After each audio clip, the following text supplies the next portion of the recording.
Hello everyone, this is Magdalene de Deus, and this is part 2 of the conversation with Chrism about your Kundalini awakening process in Chartres, in France.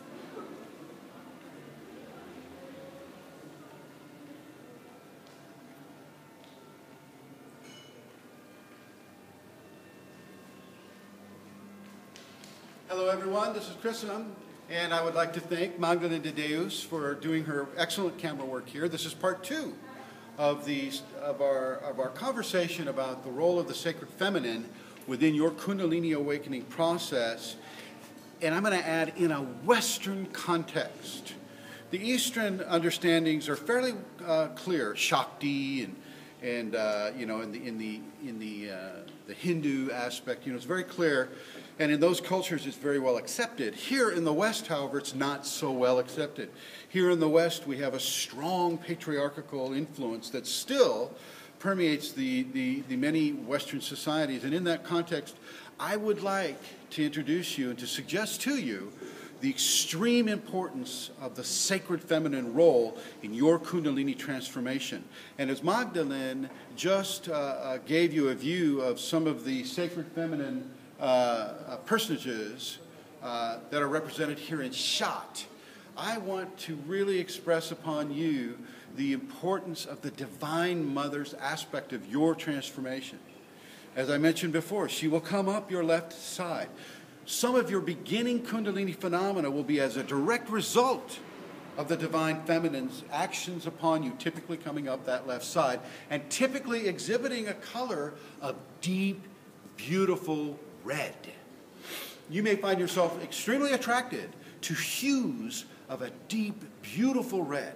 And if we were able to go in shot right now and do a video presentation inside shot, which is kind of hard because there's a couple of weddings going on right now, I would be able to give you an example of the mystical red and the mystical blue, blue being indicative of the right side, the sacred male, the red of the sacred feminine, which, not surprisingly corresponds with the monthly cycle of the woman, okay? The giving birth to a new life form, holding that within the body, the gestation process, all of these attributes of the sacred feminine are very, very well represented within your Kundalini awakening process. Kundalini awakening process can be seen as a person inside of a cocoon. That cocoon could also be seen as being, inside the body of the sacred feminine as the gestation continues and the new body is being built and the new divine ramifications of that new body are being given.